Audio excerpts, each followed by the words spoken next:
கிட்டத்தட்ட 470 மில்லியன் ஒர்த்தான அந்த கேம் பாஸ்.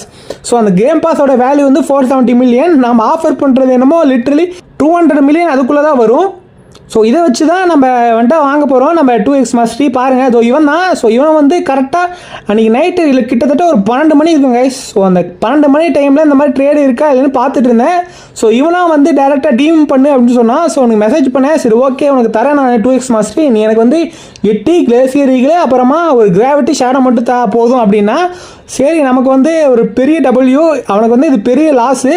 ஏன்னா கேம் பாஸ்ன்றது வந்து சாதாரணம் இல்லை. ரோபாக்ஸ் செலவு பண்ணி நம்ம இத்தனைக்கும் இது 1-2 ரோபாக்ஸ்னால் கூட பிரச்சனை கிடையாது. இது வந்து 450 ரோபாக்ஸு.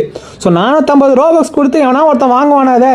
ஸோ அதனால் இது வந்து ட்ரேட் பண்ணி எடுத்துடலான்னு சொல்லிட்டு ட்ரேட் பண்ணிட்டேன். பாருங்கள், ஸோ இந்த ஒரு 8 ஒரு கிளேசியர் ஈகிள் அப்புறமா ஒரு ஷேடோ அப்புறமா இது என்னதுன்னா gravity. So gravity shadow 8 glacier eagle இது 4த்தையும் கொடுத்து நம்ம ஒரு வழியாக இந்த பேர் என்ன 2x மாஸ்டரி வந்து நம்ம வாங்கிட்டோம். ஸோ 2x மாஸ்டரி வந்து ரொம்ப யூஸ்ஃபுல்லாக இருக்கும். ஏன்னு கேட்டிங்கன்னா நம்ம 3rd C போனால் காட் ஹியூமனு அப்புறமா சிடிகே அப்புறமா ட்ரூ ட்ரிபிள் காட்டானா அந்த மாதிரி நிறைய லெஜெண்டரி ஐட்டம்ஸ் நம்ம PvP யூஸ் பண்ணுறதுக்கு வந்து நிறைய பொருள்லாம் வந்து கலெக்ட் பண்ண வேண்டியது இருக்குது. ஸோ அதுக்கெலாம் வந்து நம்ம பேசிக்காக எல்லாத்துக்குமே வந்து மாஸ்டர் வந்து அதிகமாக வேணும். ஸோ அதுக்கு வந்து 2x மாஸ்டர் வந்து ரொம்ப யூஸ்ஃபுல்லாக இருக்கும். அதுக்கு மட்டும் இல்லை, ஸோ மற்ற ஃப்ரூட்ஸோட மாஸ்டரியில் ஏற்றுறதுக்கும் 2x மாஸ்டரி வந்து ரொம்ப யூஸ்ஃபுல்லாக இருக்கும். ஸோ அதனால தான் அதை ட்ரேட் எடுத்தேன்.